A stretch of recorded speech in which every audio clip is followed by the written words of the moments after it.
Adelante, por favor.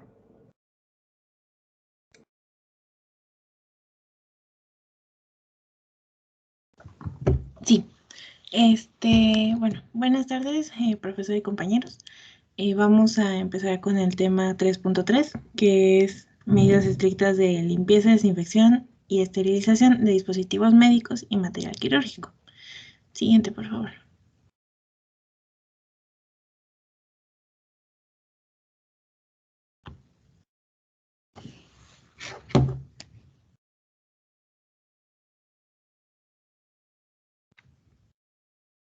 Ok, bueno, primero, para recordar un poquito y por si aún quedaba alguna duda, a pesar de que pues ya lo han dicho varios compañeros, vamos a resumir la diferencia entre lo que es un equipo médico y un dispositivo médico, porque nos vamos a centrar en los segundos. Y pues bueno, los equipos médicos eh, en sí son aparatos que ayudan a dar la atención médica o quirúrgica y estos suelen ser mucho más complejos y son desarrollados por empresas especializadas en el área. En cambio, los dispositivos médicos abarcan pues desde sustancias, mezclas, instrumentos o aparatos que pueden ser ya sea utilizados por médicos, enfermeras o por nosotros los biomédicos. Algunos ejemplos de estos dispositivos médicos pues, pueden ser prótesis, órtesis, materiales quirúrgicos y de curación. Y nosotros nos vamos a centrar en estos últimos, em, sobre todo en su limpieza, desinfección y esterilización. Siguiente, por favor.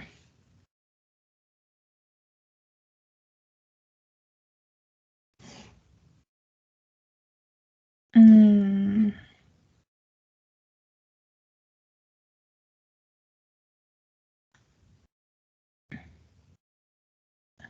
disculpen, ¿ya ve la siguiente pantalla?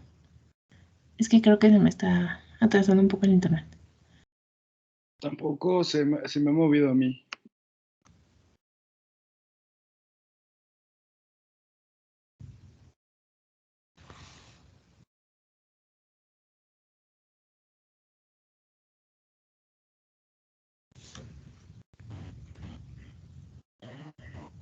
Ya lo tenía, pero no.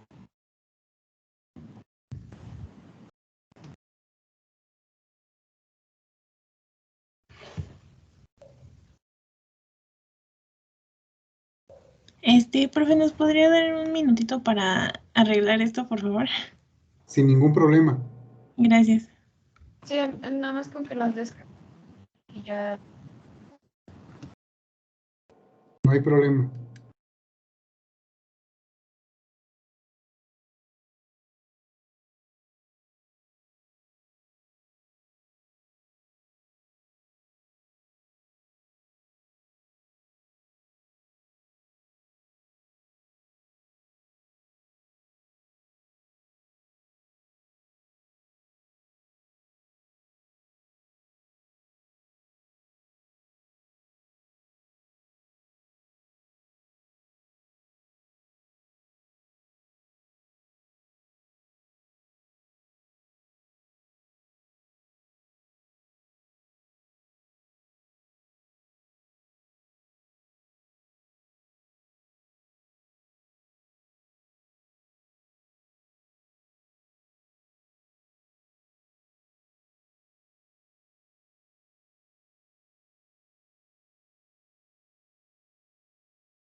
Listo. Siguiente diapositiva, por favor. Ok, bueno, vamos a continuar definiendo lo que es el material quirúrgico. Y bueno, una definición general es que estas son herramientas indispensables que fueron diseñadas especialmente para ser utilizadas durante la realización de algún procedimiento quirúrgico, de manera que se pudiera llevar a cabo con un mayor éxito y una correcta esterilidad. Normalmente, bueno, este término de material quirúrgico está un poquito generalizado y lo usan para referirse tanto a materiales como a instrumentos. Entonces, a continuación voy a especificar un poquito más a qué se refiere con instrumental y a qué se refiere con material. El instrumental se divide en varios tipos. Puede estar de tipo de fijación de campo. Aquí entran lo que son todos los tipos de pinzas. El instrumental de diéresis, que son los bisturís y las tijeras. El instrumental de separación. Aquí se puede dividir en separadores estáticos o separadores dinámicos, dependiendo de la situación que lo requiera. El instrumental de hemostasia, que aquí entran las pinzas de fuerza y presión. Siguiente, por favor. Continuando con la clasificación, está el instrumental de presión, que puede ser de presión elástica o continua. El instrumental de síntesis, aquí entran portaagujas, agujas con mango y sin mango. Los misceláneos, que aquí entran cosas como la cánula de aspiración o sondas, como sonda botón o la canalada, o pinzas como la pinza de doble utilidad. Y bueno, en sí, lo que diferencia a los materiales del instrumental es que los materiales normalmente son como un complemento, que pueden ser como vendas, guantes, jeringas, sondas o hasta bolsas de orina. Y un dato extra es que en su mayoría el instrumental debe estar fabricado de algún metal o de aleación, como es el titanio, el vitalio, el acero inoxidable. La mayoría son fabricados de este último. Y los materiales principalmente pues se fabrican con plástico o látex. Siguiente, por favor. Y bueno, después de haber definido un poquito los conceptos, vamos a pasar a lo que es el proceso de limpieza, desinfección y esterilización de los dispositivos y materiales. Y este es un diagramita muy general del proceso, que es primero la limpieza y desinfección, después el proceso de empaque, posteriormente la esterilización. Debe de haber un monitoreo de la esterilización, después el almacenamiento y finalmente la entrega y uso. Siguiente.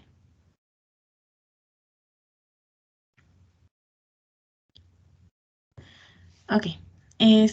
Bueno, el puro proceso de limpieza se compone de varios procesos, entonces los vamos a ordenar por recepción y clasificación, prelavado o remojo, lavado manual y limpieza mecánica, enjuague con agua, enjuague con alcohol y por último secado y lubricación.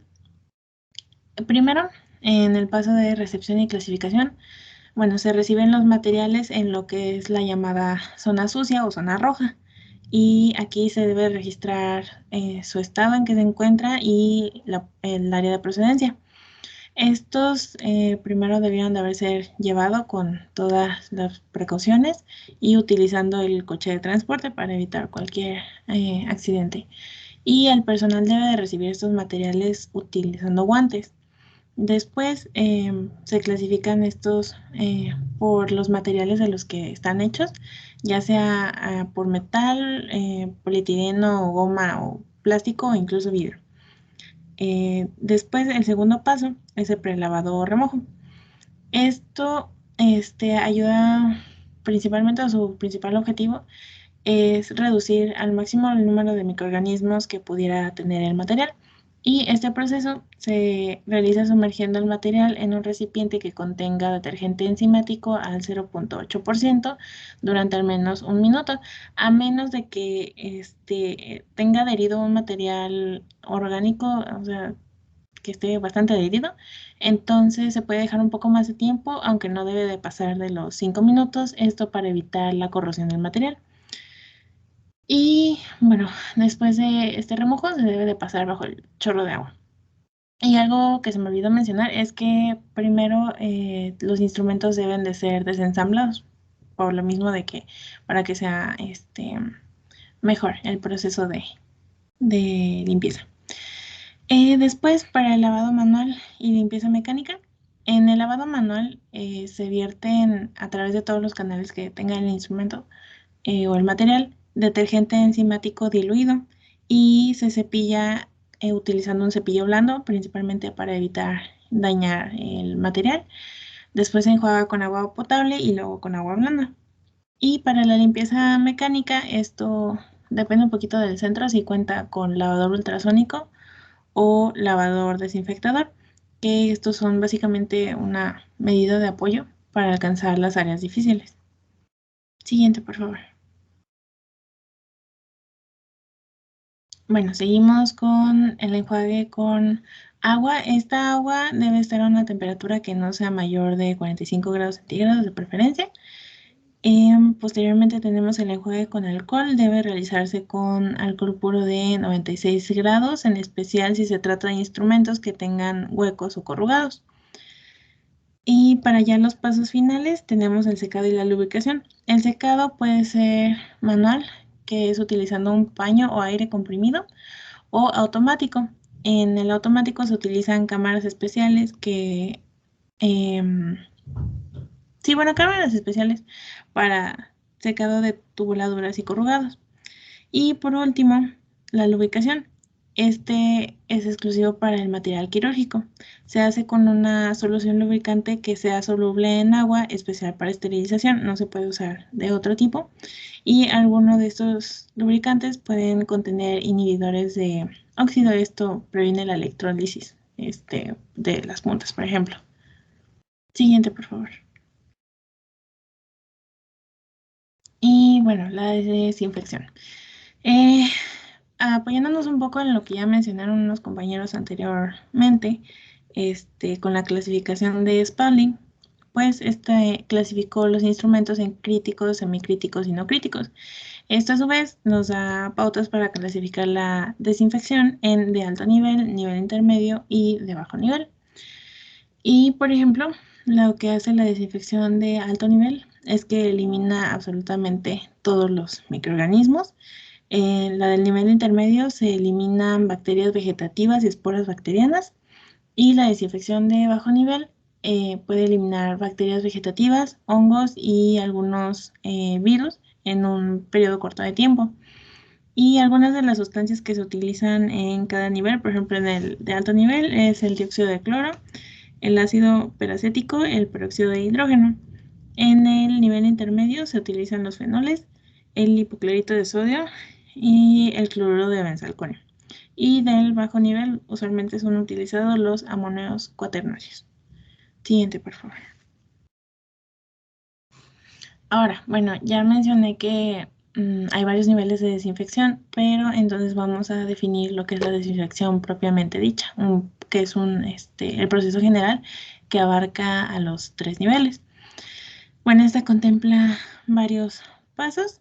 El primer paso es observar los parámetros del desinfectante, por ejemplo, las condiciones en que este debe ser almacenado, si requiere de alguna condición especial. También de su activación, algunos necesitan de algún proceso para ser activados, si estos desinfectantes son fotosensibles, y también de la concentración a utilizar de estos desinfectantes. Y posteriormente tenemos sumergir el instrumental en la solución el tiempo indicado en los parámetros. Después hay que enjuagar repetidamente el instrumento del agente desinfectante para evitar que quede algún resto tóxico del agente químico. Y por último, se procede al secado. Este puede ser por varios métodos, ya sea con alcohol de 70 grados, por escurrimiento o por aire comprimido. Siguiente, por favor. Bueno, seguimos con el empaquetado. Posterior a su limpieza y desinfección, los dispositivos deben ser empaquetados de modo que se asegure su esterilidad al interior bueno, sí, debe asegurarse su esterilidad antes de la apertura del envoltorio. Entonces, para esto deben de seleccionarse empaques que cumplan con ciertas características. Por ejemplo, aquí tenemos el ejemplo de la IRAM 3110, que esta dice que em, el empaquetado debe ser durable, debe ser eficiente al usar, debe repeler bien el agua y las partículas. También tiene que ser poco poroso, flexible, fiable y debe tener buena memoria. Siguiente, por favor.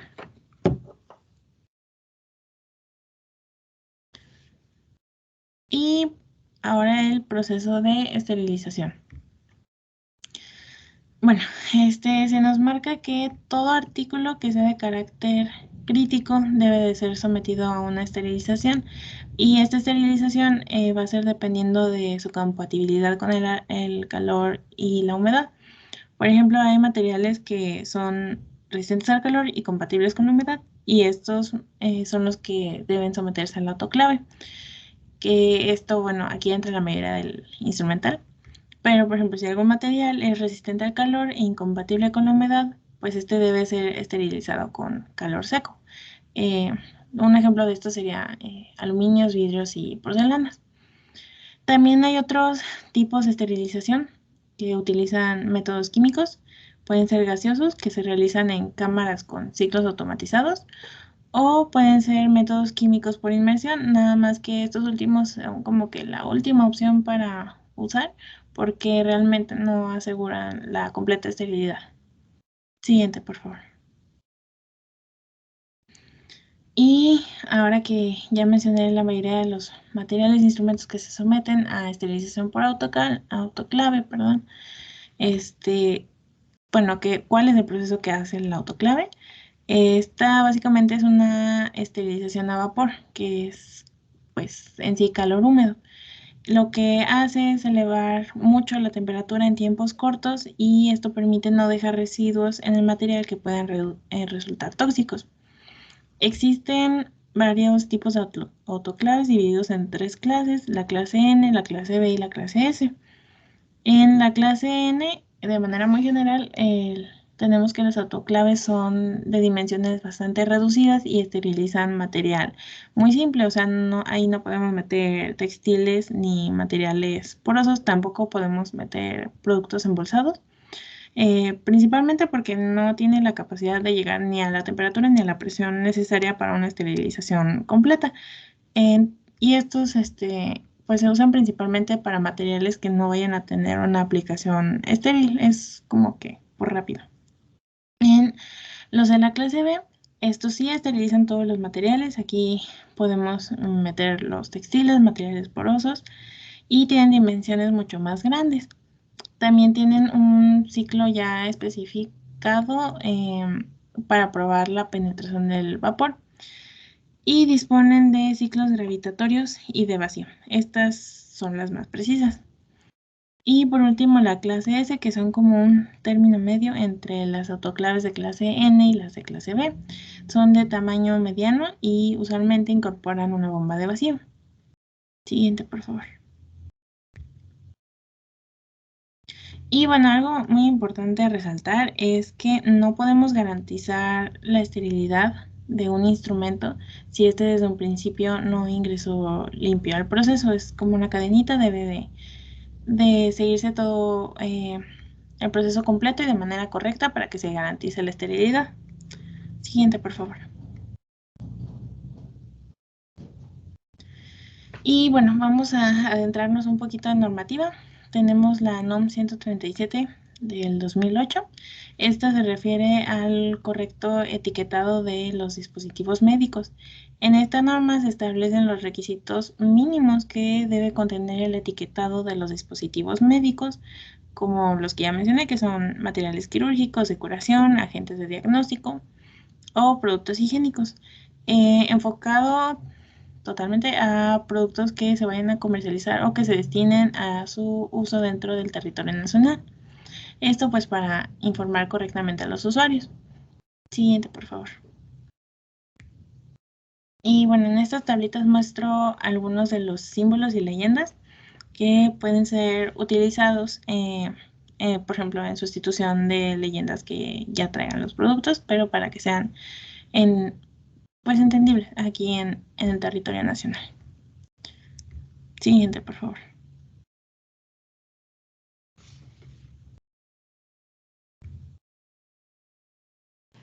Bueno, ahora vamos a hablar un poco de los estándares y regularizaciones. Estos vienen dentro del libro de instrumentación quirúrgica, principios y práctica. Estos son más utilizados dentro de Estados Unidos, pero también son utilizados como base internacionalmente, así que se nos hacen de mucha importancia poder mencionarlos, que entre ellos son el AMI, que establece prácticas recomendadas y proporciona información técnica para las profesiones médicas en los Estados Unidos. Y estos estándares se desarrollan junto con la FDA, que ya la conocemos, la cual es reconocida pues, a nivel internacional. La AST es la Organización Profesional de los Instrumentistas Quirúrgicos. La AORN, la Asociación de Enfermeros Quirúrgicos Certificados. La CDC, que es una agencia federal que realiza investigaciones y establece protocolos en todas las áreas de salud pública. Es una agencia de acreditación de todas las organizaciones de atención sanitaria en los Estados Unidos. Siguiente, por favor. Bueno, en estas diapositivas podemos observar el resumen de los procesos de desinfección y esterilización. Este se compone del sistema Spalding, que ya habíamos hablado de ello, en donde se clasificaba en 3, que eran los artículos críticos, en el que podemos observar cuáles son los procesos empleados y qué productos utilizados vamos a utilizar en los artículos críticos. En esto es más específico para un instrumental quirúrgico. Siguiente, por favor. Este es para los artículos semicríticos, que son los que entran en contacto con las mucosas o con la piel no intacta.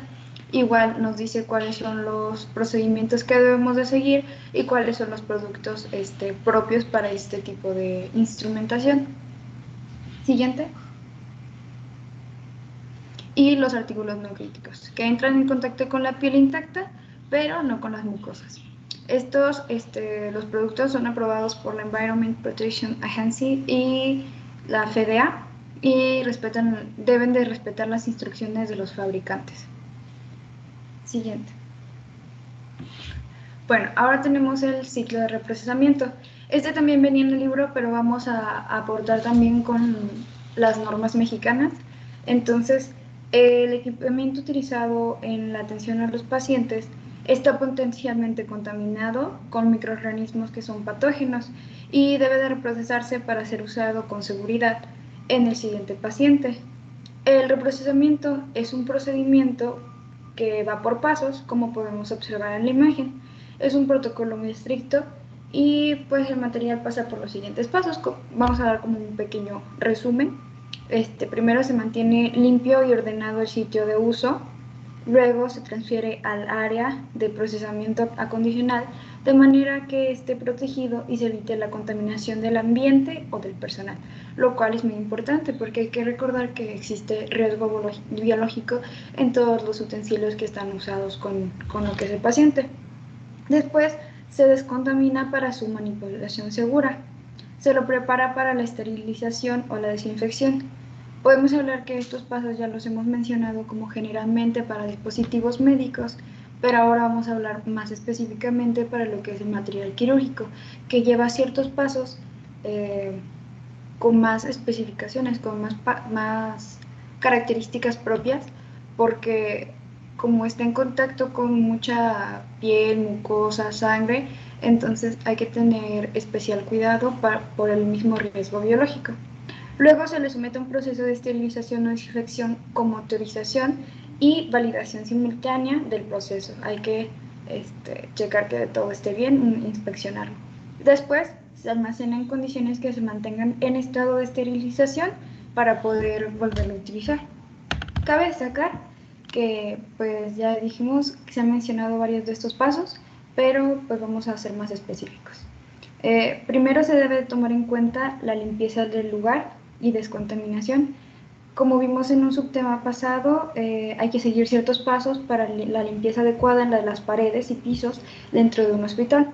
Retomando, tenemos que existe la limpieza rutinaria, que es después de cada intervención quirúrgica, y la semanal o profunda, donde se hace limpieza y desinfección de las superficies, como techos, paredes, pisos, camillas, y esto es al menos una vez por semana.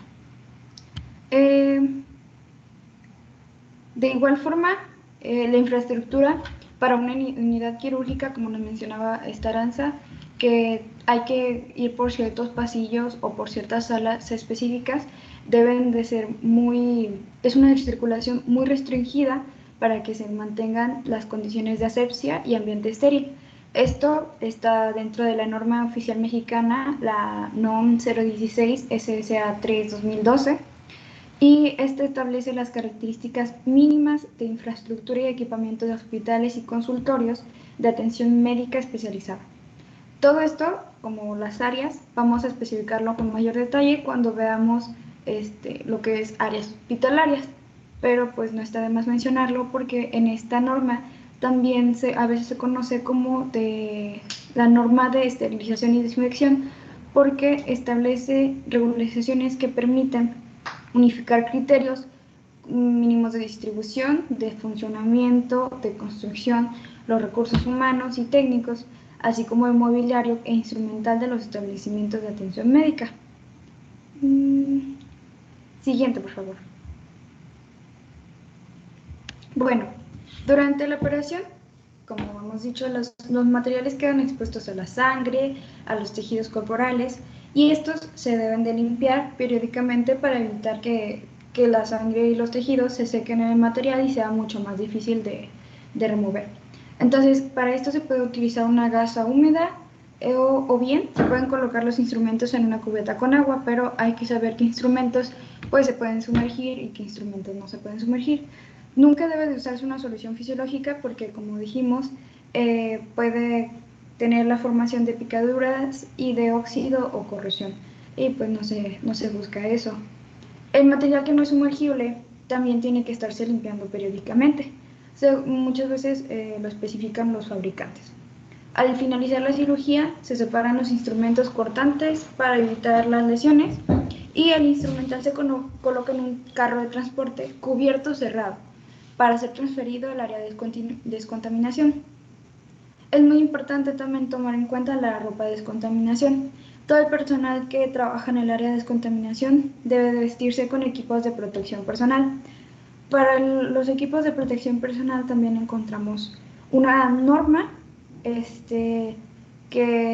la que nos habla sobre el equipo de protección personal en cada uno de los trabajos. En esta nada más, la 017 solamente habla de trabajos en general, y para un hospital solo nos dice qué es lo que debe de usar en el tronco, pero la norma oficial mexicana 045, que es para la vigilancia epidemiológica, prevención y control de las infecciones nosocomial, es la que nos especifica bien qué es lo que la ropa que debe de utilizar para dentro del quirúrgico, de la zona quirúrgica, que debe ser gorros, lentes de seguridad, cubrebocas, bata quirúrgica desechable, guantes para lavado, no usar látex porque muchas veces se utilizan químicos, entonces debe usar específicos, y delantal impermeable o botas impermeables.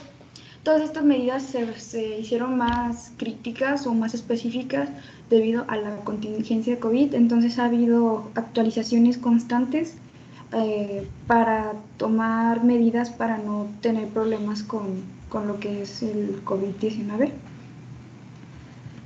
Después de tomar en cuenta la ropa, la primera etapa de reprocesamiento es la clasificación, donde los elementos se retiran del carro y se colocan en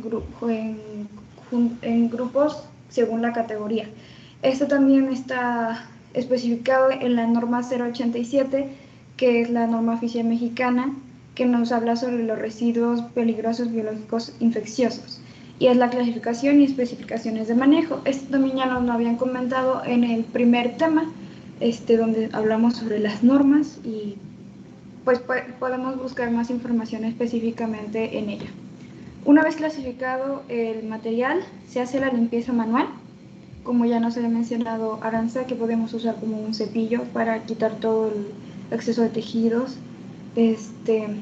Los materiales seleccionados enjuagados y lavados a mano, y detergentes enzimáticos.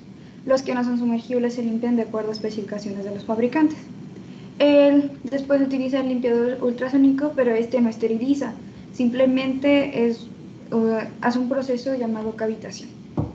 Luego el lavador esterilizador y el lavador desinfector se usan para procesar todos los instrumentos que puedan tolerar agua y vapor a alta presión. Los instrumentos se lubrican para asegurar un buen funcionamiento mecánico, y este proceso se realiza en instrumental de acero inoxidable y en otros equipos seleccionados. También existe una norma en donde nos especifica qué tipo de acero inoxidable se deben utilizar para estos materiales. Lo vamos a ver más adelante. Luego de la descontaminación terminal, los instrumentos se llevan a la zona de montaje limpia para su clasificación, inspección y ensamblaje. La zona de montaje limpia está separada del área de descontaminación para evitar contaminación cruzada. Para la inspección del instrumental, antes de armar y empaquetar los juegos de instrumental para su esterilización, todos los instrumentos deben de examinarse para determinar que no haya suciedad o manchas, porque hay que recordar que no es lo mismo limpio que desinfectado. Y comprobar su buen funcionamiento y estado estructural. También comentaba que a veces pasaba con las tijeras o con ciertas cosas que tenían como gatillo y se abrían mientras estaban desinfectándolas. Entonces tienen que checar bien que estas sigan funcionando, que al momento de que se hayan limpiado no se hayan estropeado, y si es así, tener que reportarlas y tener que llevarlas a un lugar específico. Para esto también hay que hacer un método adecuado. No es como que ya no funciona, la agarro y me la llevo, no. Hay que llevar un método adecuado, porque también se debe llevar una lista o base de datos de todo el instrumental quirúrgico que se está utilizando. El armado de los juegos. Después de la inspección, los instrumentos están listos para ser armados y envueltos. Siguiente diapositiva. Dice que es mucha información, pero traté de resumirla lo más posible. Envoltura de material para la esterilización. Todos los artículos que van a estar esterilizados deben de envolverse. El propósito de envolver este artículo antes de la esterilización es protegerlo de la contaminación posterior al proceso. Esta envoltura tiene que tener ciertas cualidades, entre ellas que permita que el agente esterilizador penetre en el envoltorio, porque si no, no tenía caso envolverlo y que no penetre el agente esterilizador, pero que pues llegue a todas partes del dispositivo, que no forme pelusa, que sea costo efectivo, que no tenga ingredientes tóxicos o colorantes rápidos. Hay dos grandes categorías y materiales para envolver, que son las telas y los materiales sintéticos o polímeros. Entre ellos están las bolsas laminadas, que combinan papel y material sintético. También existen contenedores específicos para la esterilización. Existen métodos específicos de envoltura, y la más común o más utilizada es la de tipo sobre, cuando se utiliza como la tela o los materiales sintéticos. Después es el seguimiento de los equipos. Independientemente de cuál sea el tipo de empaquetado o el sistema de envoltura que se haya usado, cada paquete debe de estar propiamente etiquetado. La etiqueta debe de incluir la fecha, así como lo mencionaba Aranza, de que deben de tener los datos necesarios, y todo esto también está dentro de la norma. Debe ser antes y después de la esterilización para llevar a un control más adecuado. Siguiente diapositiva. Bueno, ya hemos hablado de diferentes métodos de esterilización, entonces aquí solo mencionaremos que se debe escoger el mejor para cada instrumental médico, en la mayoría casi siempre especificado por los fabricantes.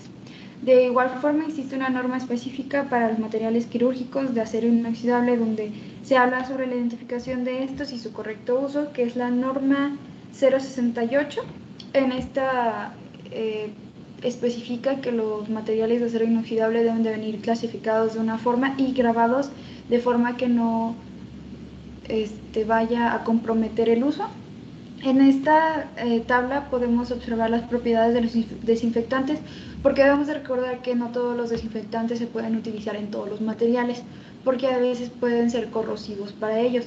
Entonces hay que utilizar el más adecuado para cada uno de los instrumentos. Entonces casi siempre vienen igual especificados por el fabricante, o en las mismas normas viene como qué materiales podemos utilizar para cuáles y cuáles no. Siguiente, por favor. Bueno, los desinfectantes comúnmente usados en la atención de los pacientes se clasifican de acuerdo con el tipo de sustancia. La selección de un desinfectante depende del resultado requerido. Como ya lo decimos, queremos saber qué tanto o no debemos de utilizarlo. Algunos desinfectantes son efectivos para destruir una cantidad limitada de microorganismos, no todos. Otros son muy efectivos para matar a todos los microorganismos, incluidas las esporas bacterianas. Algunos son muy corrosivos, por lo que, mientras que otros son relativamente inofensivos para los materiales de uso común en el hospital. Aquí podemos observar el tipo de dispositivo es igual la clasificación de Spalding y el nivel de desinfección y esterilización que se debe de hacer. Podemos observar la flecha que nos dice cuál es la resistencia que se tiene y los tipos de microorganismos que se eliminan, y algunos ejemplos de lo que son los tratamientos. Creo que esta sería toda la información por este tema. Sí. La siguiente diapositiva, por favor. Aquí están las referencias de donde nos basamos para sacar la información que estamos exponiendo. Muchas gracias por su atención. Ok, Aranza, por ahí hablaste acerca de lo que era el material quirúrgico y de curación. En la Ley General de Salud, en el artículo 262, está perfectamente descrito lo que es el material quirúrgico y de curación. Nuevamente se fueron al libro y en el libro está así. No hay problema ahorita. ¿Sale? Nada más que hay una clasificación perfectamente bien hecha, y te lo digo porque yo presenté el examen de tercero autorizado en COFEPRIS y me tocó aprendérmelo de memoria. Y precisamente nada más le cambian una o dos palabras y cambia totalmente el significado. Pero en este caso que ya está perfectamente bien descrito, nada más váyanse, cópienlo y pónganlo. No hay problema. Entonces me parece bien, la información que diste el día de ahora me parece correcta. Tus compañeros, tus compañeras, yo no sé si tengan alguna pregunta.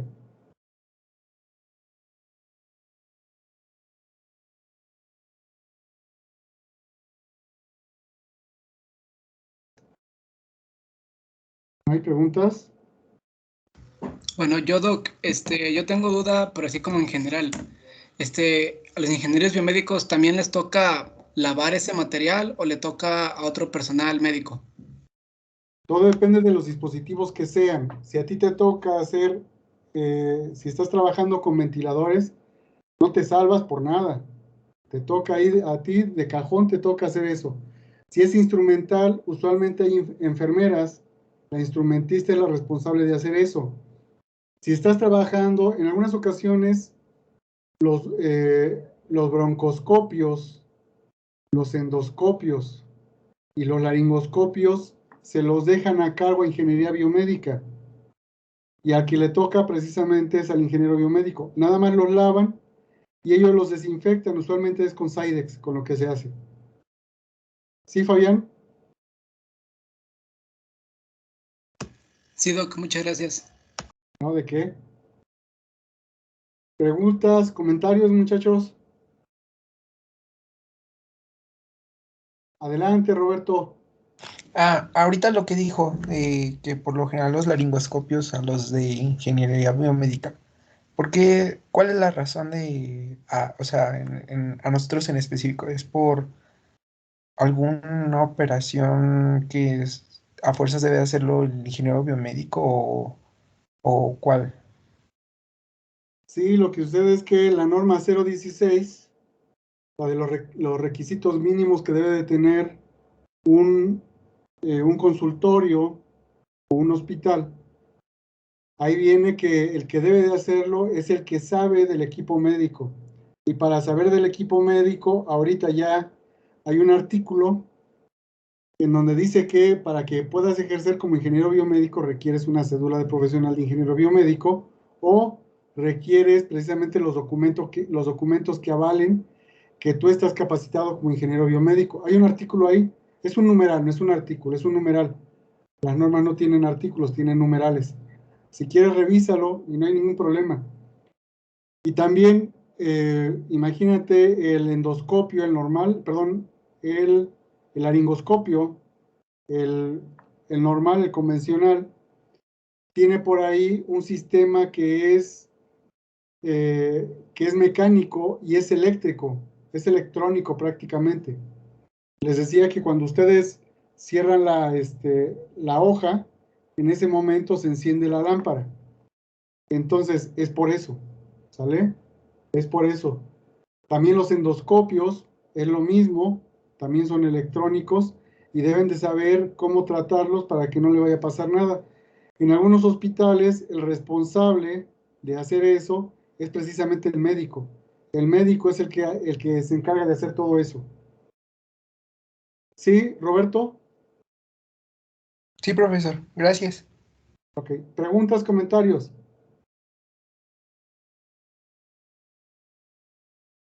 No hay preguntas, no hay comentarios. Tienen de una vez el siguiente tema.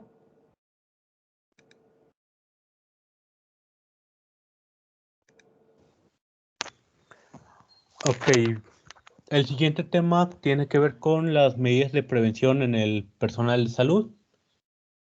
Adelante. Si ya lo tienen, adelante de una vez. Sí, ya. Sí, sí. Ok. Sí. Regresa anterior, Jonah, por favor. Bueno, como bien saben, la mayoría de los procesos que desarrollan en el sector salud se enfocan en mejorar la atención del paciente, aunque sin embargo no se debe de olvidar que el personal de salud es lo más importante, ya que pues es el que va a procurar al paciente y si el personal de salud llega a tener algún accidente o enfermarse de algo, puede ocurrir alguna, como por ejemplo lo que vimos en la pandemia, que hubo una escasez de médicos y hubo un desastre en todos los hospitales. Siguiente. Ok, por lo que es importante que los profesionales de salud, dentro de sus funciones, se apliquen ciertas normas y protocolos de bioseguridad para proteger su salud y la seguridad personal frente a diferentes tipos de riesgos. Principalmente el equipo de enfermería es el responsable que es de prevenir y proteger la salud de usuarios y de sí mismos, pues ellos laboran de una manera permanente, generando posibles riesgos de infecciones o accidentes laborales. Por consiguiente, bajo su responsabilidad que recaen medidas de bioseguridad, por lo cual el cumplimiento de estas actividades se exige que el personal aplique unos conocimientos necesarios sobre algunas barreras protectoras, manejo de instrumentos punzocortantes, perdón, los desechos, tanto comunes como infecciosos, como lo vimos al principio de esta clase, bueno, de la primera unidad, que lo muy importante es saber cómo manejar los desechos, tanto biológicos o cualquier tipo de desecho que se vaya generando en el sector salud. Así se pueden evitar transmisión de agentes patógenos en pacientes, en el personal de salud, incluso en las familias de estos. Las medidas de bioseguridad son medidas de precaución que se deben de aplicar dentro del personal de salud para manipular los elementos que tengan o hayan tenido algún contacto con algún fluido corporal como los sangre, secreciones, excreciones o algún tejido del paciente. Y así se pueden evitar accidentes por exposición a este tipo de fluidos. Y así se puede reducir el riesgo de transmisión de microorganismos que causan alguna infección o alguna enfermedad dentro del área de salud. por lo cual es importante que la aplicación del uso de las barreras protectoras, un lavado de manos y un adecuado manejo de desechos. Siguiente, por favor.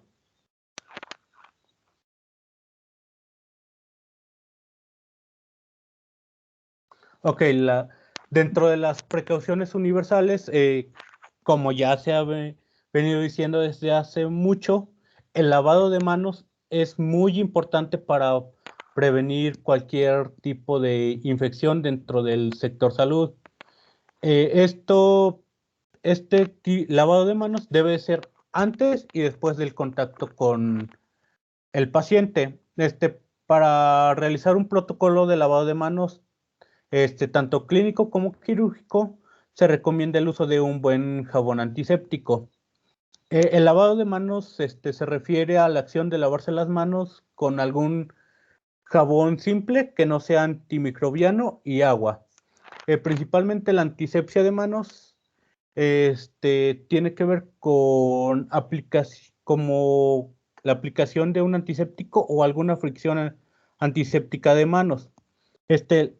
Otro término es la desinfección de manos, pero es un concepto muy similar a la antisepsia, pero que esto puede causar un poco de confusión, porque la desinfección generalmente se aplica, como ya lo hemos venido viendo, más a la descontaminación ambiental o del equipo médico, y por lo cual se ocupa el término de antisepsia de manos.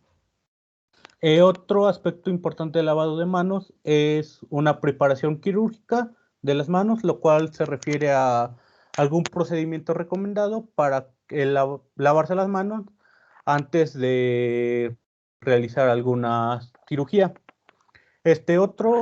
Otra precaución importante es el uso de protección de mucosas si se va a trabajar con fluidos que puedan tener alguna salpicadura o que vaya a entrar en contacto con el personal de salud.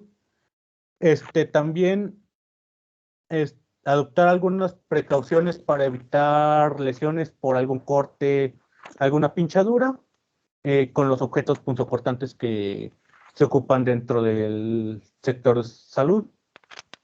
Otro aspecto muy importante es el uso de la ropa impermeable, el cual debe de cubrir 1/3 de la parte inferior de las piernas, el torso y los antebrazos. También se debe mantener un estricto control dentro de la vacunación y serología del personal médico. Además, como ya les dije, que se debe de tener alguna protección de mucosas, también se deben de tener guantes cuando se trabaja con fluidos como sangre, sudor, todas esas cosas, pues puede haber algún contacto con estos y ocasionar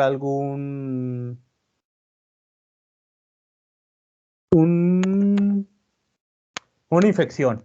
Siguiente. Ok, como les dijimos, la higiene de manos es es uno de los conceptos más importantes que se debe tener en todos los aspectos de aquí del sector salud. Además, también en la vida diaria, pero aquí en el sector salud yo creo que de los aspectos más importantes que se tienen que tomar en cuenta. Es obligatorio que se tenga una buena higiene de manos, preferiblemente con algún desinfectante de manos a base de alcohol, antes y después de entrar en contacto con los pacientes o con algún material que haya estado en contacto con algún fluido, alguna cepa de alguna enfermedad o cosas así, como ya lo hemos venido viendo en esta materia.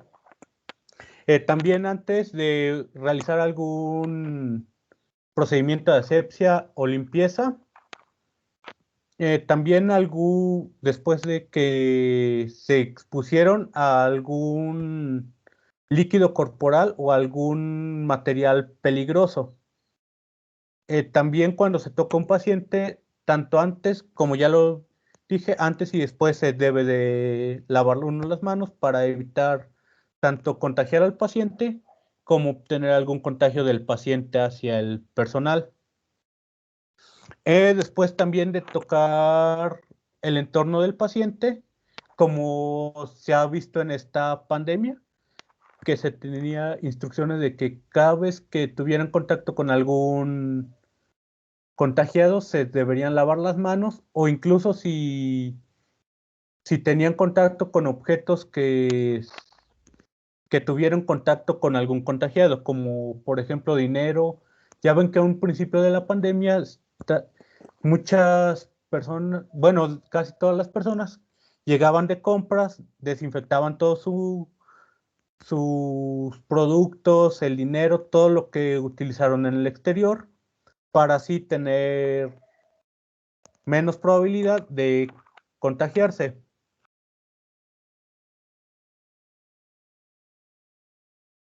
La higiene de las manos se considera, como les dije, la medida principal para reducir la transmisión de patógenos nosocomiales en entornos de atención médica, el impacto en el riesgo de transmisión de organismos infecciosos y residentes se reconoce en los hospitales y también como en los entornos comunitarios, así, como por ejemplo hogares, escuelas, guarderías, cualquier entorno donde haya gran flujo de personas. Una práctica inadecuada de higiene de las manos se ha identificado como un contribuyente significativo de numerosos brotes, como por ejemplo en la época victoriana, los cirujanos y todos ellos dejaban toda su ropa, así como trataban a un paciente anterior, se iban a tratar al siguiente, y esto ocasionaba, como todos saben, en la época victoriana la probabilidad de que murieras era mucho más grande que de sobrevivir. Y esto cambió cuando una persona dijo, si se lavan las manos antes de que realicen una cirugía, se aumenta la probabilidad de que el paciente sobreviva incluso a alguna amputación de una extremidad. Aunque al principio lo trataron de loco, ya después se comprobó que esto sí ayudaba mucho a que no ocurriera, bueno, de que no ocurriera algún contagio o alguna infección de heridas graves. Siguiente.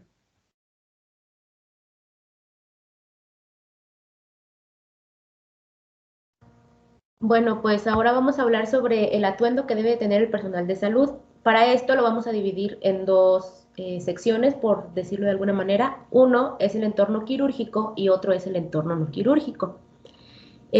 Bueno, pues todas las personas que participen en el procedimiento quirúrgico deben de realizar una desinfección de las manos, pues para una intervención adecuada. Esto pues es lo que ya hemos estado hablando constantemente, solo que una diferencia que hay aquí es que se debe de realizar la desinfección o el lavado hasta la altura de los codos. El personal quirúrgico debe de usar guantes estériles y se aconseja que se utilicen simultáneamente 2 pares cuando se llevan a cabo procedimientos con alto riesgo, pues, de la perforación de estos guantes, o también cuando se va a tratar a un paciente con una infección por agentes patógenos transmitidos por la sangre. Esto puede ser el caso de pacientes con VIH, con hepatitis o algunas enfermedades así. Y pues el cirujano debe de cambiarse los guantes de inmediato después en caso de que tenga alguna perforación accidental, pues inmediatamente se debe de realizar el cambio de guantes. Todas las personas que entran al quirófano deben llevar ropa quirúrgica, cuyo uso se limita a, pues solamente a la zona quirúrgica, y está diseñada, esta ropa tiene un diseño y una composición especial. Deben reducir al mínimo la dispersión de bacterias al medio ambiente. En estos casos, pues se debe de llevar cubierta la cabeza y el vello facial, incluso las patillas. El cuello también debe de estar cubierto, y todo el personal que entre al quirófano debe de quitarse joyas, ya, o sea, como anillos, pulseras, cualquier tipo de joyas están prohibidas en el quirófano. Además de que no se debe de llevar esmalte de uñas ni uñas postizas, uñas acrílicas. Y se debe de utilizar mascarilla cubriendo completamente la nariz y la boca, y todas las personas que participen directamente en la operación deben usar batas quirúrgicas estériles, y esto es para procedimientos con alto riesgo de contaminación por sangre. Siguiente, por favor. Ahora, para hablar del entorno no quirúrgico, pues ahí el atuendo es como que un poco más relajado, por decirlo de alguna manera. Se puede utilizar un enfoque que no implique usar nada debajo de los codos para la atención de pacientes. Esto es como lo que ya les mencioné, que no se pueden usar pues ningún tipo de accesorios, joyas que estén debajo de los codos. Los trabajadores de la salud que participan en la atención del paciente deben de tener, en caso de que utilicen batas, pues deben de tener 2 o más, y se debe de considerar la posibilidad de proporcionar algún gancho o algún artefacto para que cuando el médico vaya a entrar en contacto con el paciente, pues la pueda colgar, o no solamente la bata, sino alguna otra prenda. En caso de que utilicen corbata, pues se deben de colocar de forma que no entren en contacto directo con los pacientes o con el entorno inmediato a ellos. Y la ropa que se usa junto a la cama o que está en contacto con el paciente, perdón, se debe de lavar después del uso, o sea, diariamente se debe de estar lavando. Y en caso de que ésta se lave en casa, debe de ser en un ciclo de lavado con agua caliente, seguido de un ciclo en la secadora. Además, el calzado que se utiliza debe de ser cerrado, no se deben de utilizar tacones, y tienen que ser suelas antideslizantes. Siguiente, por favor. No, perdón, es ahí mismo.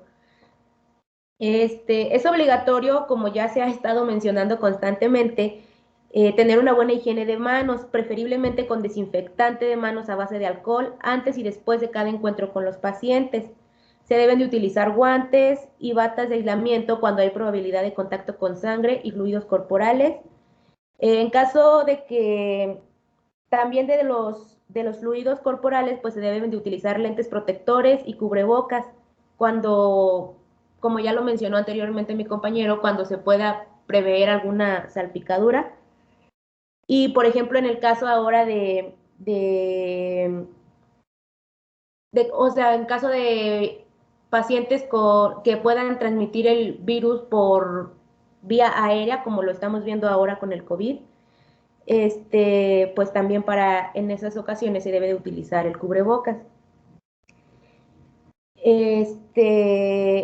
Los pacientes que se ven inusualmente enfermos, pues especialmente con tos o estas enfermedades por vía aérea, pues deben de estar aislados a no menos de 1 metro, o sea, mínimo deben de estar a 1 metro de distancia. Y si han tenido una exposición química debida o por cualquier causa, deben ser aislados también y descontaminados tan pronto como sea posible. Siguiente, por favor. Bueno, ahora vamos a hablar sobre más especificaciones sobre este tipo de cosas. Principalmente el personal debe de mantener una buena higiene personal, uñas limpias, cortas, y abstenerse de usar, como ya les mencioné, uñas falsas. y además de que se debe llevar el pelo corto y en caso de las mujeres que lo utilizan más largo, pues debe de estar bien sujeto.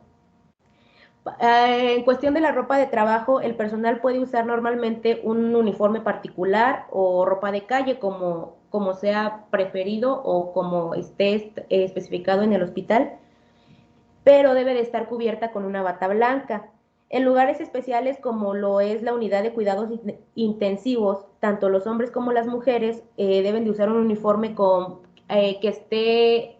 que sea un pantalón y una bata de manga corta. En otras unidades que no son tan críticas como esta, pues se puede tener la posibilidad de que las mujeres utilicen alguna falda, pero siempre deben de estar respetando utilizar mangas cortas.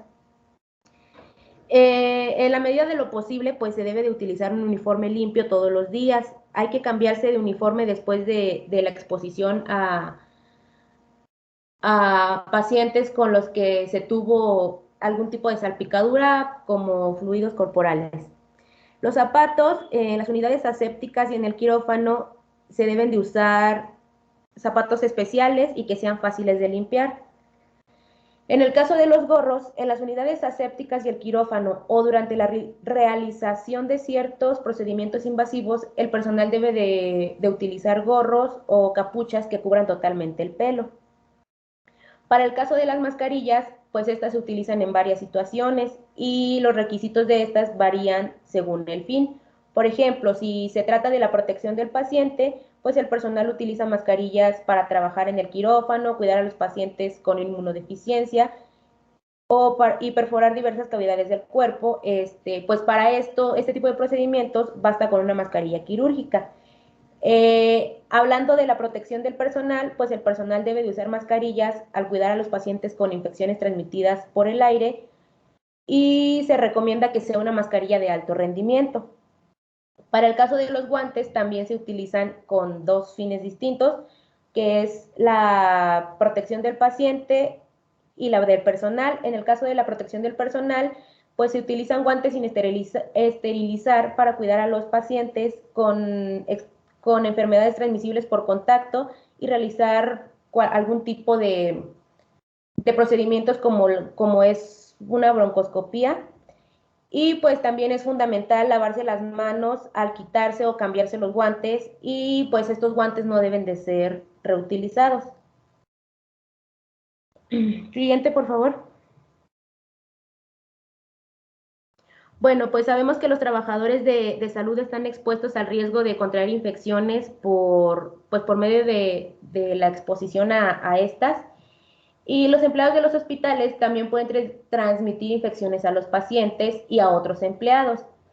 Es por esto que pues, es necesario establecer un programa para evitar y tratar las infecciones del personal de los hospitales.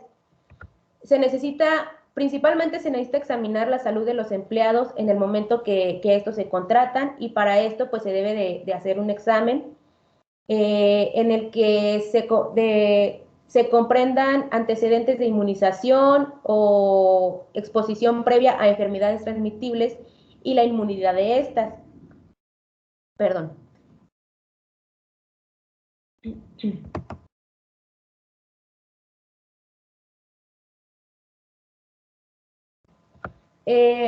También es necesario pues que el personal de salud tenga las inmunizaciones recomendadas y esto se refiere pues principalmente a las vacunas y las vacunas que se recomiendan para el personal que trabaja en los hospitales son la vacuna contra la hepatitis, la influenza, el sarampión, paratoditis, rubiola, tétanos, difteria. Y también se puede considerar la posibilidad de pedir una vacuna, una inmunización contra la varicela en determinados casos. Y pues es preciso establecer normas específicas para el periodo posterior a la exposición que haya tenido el personal a algún virus. Siguiente, por favor.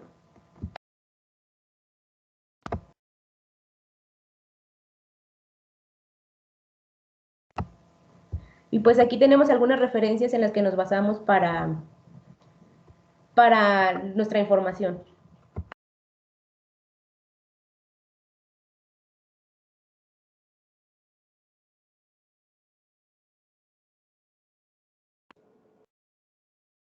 Perfecto.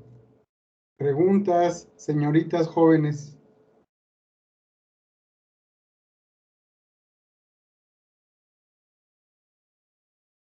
Yo tengo una en cuanto a esto que expusimos.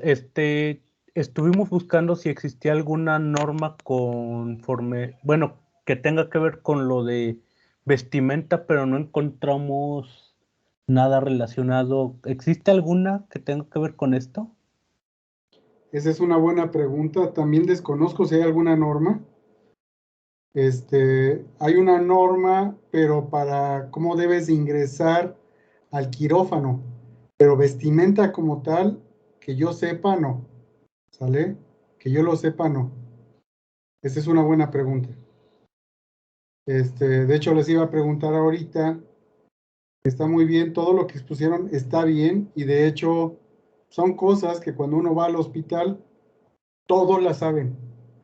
La pregunta que yo les iba a hacer es con respecto a los ingenieros biomédicos, ¿cómo deben de vestir?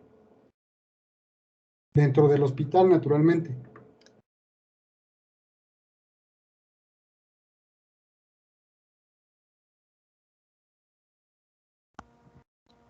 Bueno, pues también para los ingenieros biomédicos, pues también en caso, por ejemplo, de que sean requeridos, pues deben de vestir igual que el personal médico, y en el caso exterior, o sea, en general en el hospital, pues no hay como que un atuendo específico que deban utilizar. No es como que tan estricto con ellos, porque ellos no van a estar en contacto con los pacientes directamente. Sí, no es tan estricto como recomendación, nada más lleven ropa de vestir. Todos los días lleven ropa de vestir, tanto los jóvenes como las señoritas. Los médicos muchos de ellos son muy especiales en la forma del trato. No todos, de hecho, son muy buenas personas la mayoría de ellos. Pero sí, es recomendable que vayan con ropa de vestir, vayan bien aseados, lleven su bata. Si van a un área, a un área clínica, lleven su bata y regresando tengan ahí el perchero, la cuelguen y al final del día se la lleven a casa para lavar y al otro día regresen con otra bata. Sale en lo que se lava esa. Eso es muy importante. Estar cambiando la ropa todos los días. Si van a pasar ustedes al quirófano, nosotros pasamos exactamente igual que lo hacen los médicos y las enfermeras. Es la misma vestimenta que hay. Es la casaca, el pantalón normal, se ponen las botas, el cubrebocas y también para el cabello, para los que tienen cabello, se ponen usualmente el gorro. ¿Sale? Es lo mismo. Si ustedes van a trabajar con equipo en donde van a tener que abrir y hay infecciones, entonces ustedes se tienen que vestir, se ponen la bata de todos modos o se dejan la casaca de cirugía. Muchos hacían eso, se ponen guantes, se ponen cubrebocas y se ponen el gorro nuevamente para evitar cualquier infección. Y entonces al final del día lo que hacen es, si no es desechable, hay que llevarlo a la lavandería. Si es desechable, hay que tirarlo. Entonces, todo depende de las funciones que tengamos como ingenieros biomédicos. Todo depende de lo que diga el puesto que nosotros estamos ocupando, de las funciones que debemos de cubrir. ¿Sale? Ok.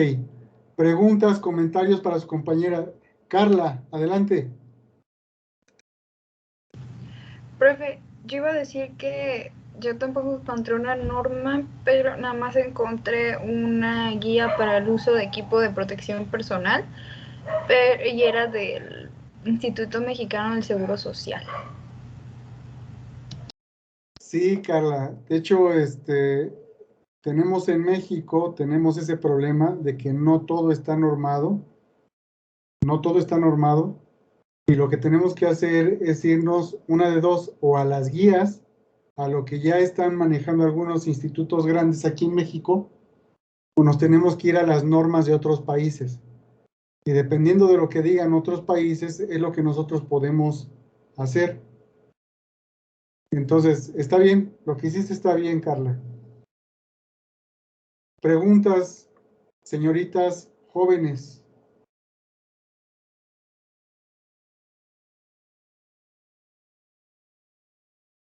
¿No hay preguntas? ¿Comentarios?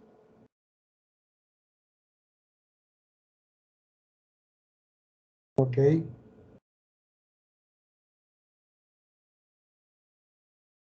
Está bien. De hecho, les voy a decir algo. Imaginen, hay para las instalaciones de gases en los hospitales que son tan delicadas, no hay una norma oficial mexicana. ¿Sale? Lo que se hace es utilizar la norma europea o la norma de la FDA.